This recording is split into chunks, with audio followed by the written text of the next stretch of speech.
À l'initiative du SICAO-PAO, syndicat des commerçants, artisans et opérateurs économiques de l'Afrique de l'Ouest, une session de formation dédiée aux droits et devoirs des commerçants s'est tenue à Koumassi le samedi 28 février 2026. Cette démarche vise à renforcer les capacités des acteurs du commerce, promouvoir les bonnes pratiques professionnelles et accompagner la dynamique nationale de régulation des marchés. Nous avons initié cette formation, sensibilisation cette année 2026, dont nous avons fait la première étape à Cocody le 28 janvier passé.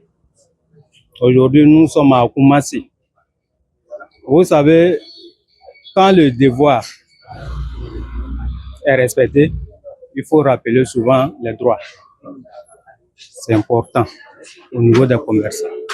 Les commerçants ont des devoirs vis-à-vis de l'administration. Ils ont des devoirs vis-à-vis de leurs bailleurs. Ils ont des devoirs vis-à-vis même de leurs clients. Donc souvent, il faut les rappeler aussi leurs droits. C'est pour ça que nous avons initié cette caravane de formation, de sensibilisation. Représentant le ministère du Commerce, le directeur régional adjoint a insisté sur l'importance du respect strict des prix réglementés, notamment en cette période de jeûne, aussi bien pour les musulmans que pour les chrétiens. Dans le cadre de la lutte contre la vie chère, le ministre a mis un point d'honneur sur le fait de respecter tous les prix plafonnés, tous les prix que l'État a décidé de pouvoir pratiquer dans nos marchés, dans les différents commerces. Et il est important pour nous, en ce moment de jeûne, de carême musulmans et chrétiens, de sensibiliser davantage les commerçants, leurs syndicats et la population de façon générale, de s'approprier la réglementation, de faire en sorte que les produits soient respectés sur le marché pour que les consommateurs se réjouissent de la dynamique à laquelle le ministère du Commerce s'inscrit actuellement. Au-delà des prix, plusieurs points ont été abordés. La carte de commerçant, le registre de commerce, la facture électronique ainsi que les différentes obligations administratives. C'est vrai, nous avons fait la première étape à Cocody aujourd'hui à Koumassi. Nous allons étendre sur Abougou, dans le district d'Abidjan, même à l'intérieur du pays. Parce que la formation elle est très importante pour nous. Quand le commerçant est bien formé, il y a moins d'infractions, il y a moins d'erreurs et tout se passe bien, les activités marchent tranquillement. C'est pour ça que nous avons initié. Au niveau d'aujourd'hui, c'était pour sensibiliser les commerçants parce que nous avons beaucoup de problèmes. Il y a cadre des commerçants, il y a reçu des commerces, il y a la facture électronique. Il fallait inviter le directeur pour venir nous expliquer. Je crois que par là, vraiment, ça nous a fait plaisir. On fait qu'à vous remercier tout ce que vous avez fait en tant que journaliste. Je vous remercie.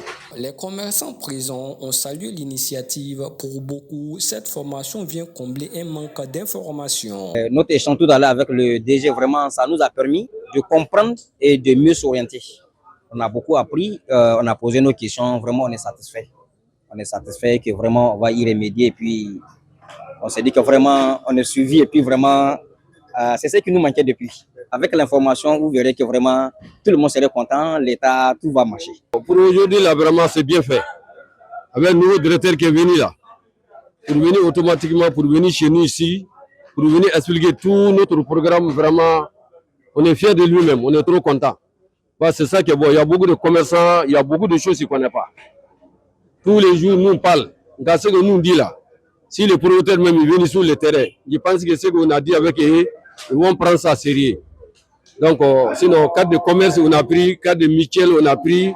Bon, il y a beaucoup de papiers, on a sensibilisé les commerçants qui, donc, tous les saquets, il n'a qu'à prendre tous les papiers.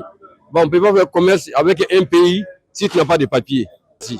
Une dynamique qui traduit la volonté des autorités de rapprocher l'administration des acteurs économiques. Que nous sommes inscrits dans cette dynamique depuis le mois dernier et nous avons visité les commerçants et opérateurs économiques de la commune de Vridi et de Port-Boué.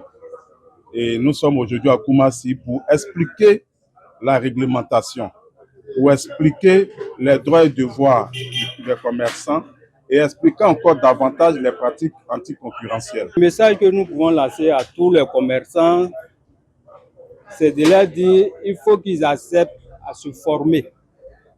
Le commerce n'est plus comme en 1960. Il faut se former, il faut s'adapter aux réalités du moment. Aujourd'hui, à ce 21e siècle-là, c'est difficile d'attendre pour dire à un commerçant, non, il ne sait pas lire et écrire. Normalement, on ne doit plus attendre ça. Donc, il faut pouvoir se former. En se formant, ça donne le goût aussi de pouvoir vraiment apprendre certaines choses. Et c'est ce que le DR est venu nous expliquer. On tient aussi à lui dire merci. Parce qu'un jour, non ouvrable samedi, ce n'était pas évident. Merci beaucoup au DR et toute la direction Abidjan Sud 2. On leur dit merci. À travers cette initiative, l'État entend poser les bases d'un commerce plus structuré, plus transparent et plus équitable au bénéfice de tous.